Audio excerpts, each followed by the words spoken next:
de découvrir ce milieu naturel de type forestier, bien sûr dans le cadre de l'excursion pédagogique organisée par moi-même, votre professeur SVT, pour étudier un milieu naturel. Donc les objectifs de notre excursion, d'abord c'est de découvrir les constituants de ce milieu et bien sûr les classer en deux parties, la partie du non-vivant et la partie du vivant, d'accord? Bien sûr, quels sont les outils et les techniques qu'on peut utiliser pour étudier ce milieu et aussi bien l'état d'hygiène du milieu. Donc s'il vous plaît, un petit rappel, il s'agit de quel milieu, mademoiselle Sarah? Milieu forestier. Il faut bien mémoriser qu'il s'agit d'un milieu forestier. Du milieu, très bien. On dit vivant ou bien non vivant, ou bien biotique et abiotique. Quelles sont les constructions de la partie vivante du milieu? Mademoiselle Zoujaji? Oui. Les arbres, les plantes, Les feuilles. les feuilles.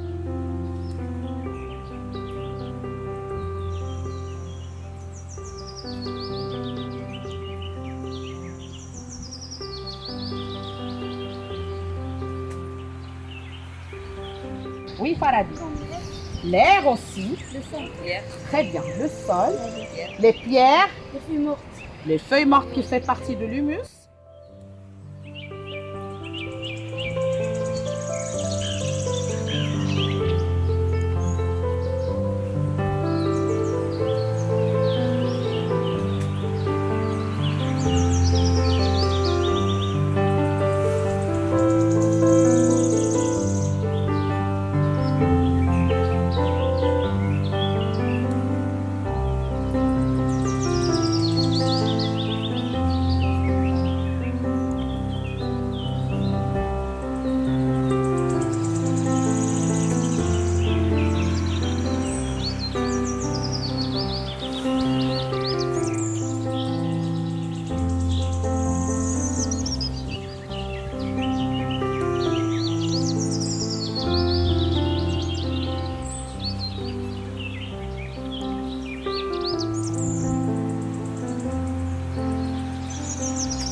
La partie supérieure du sol, appelée humus, contient de la microfaune.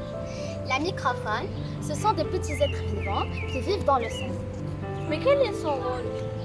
Elle joue la dégradation de la matière organique en matière minérale. Elle se constitue de plusieurs composants. Parmi eux, il se trouve la terre, les microphones, des rochers, des feuilles mortes. Excellent. Il se trouve aussi des décomposeurs qui vont décomposer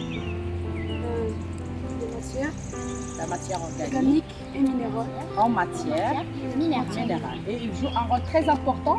Sarah, quel est le rôle joué par la microphone? C'est d'enrichir la terre. C'est d'enrichir la terre ou bien pour fertiliser la terre en matière minérale qui est très nécessaire ou bien primordiale pour le développement des plantes. C'est la fin de notre excursion. À très bientôt.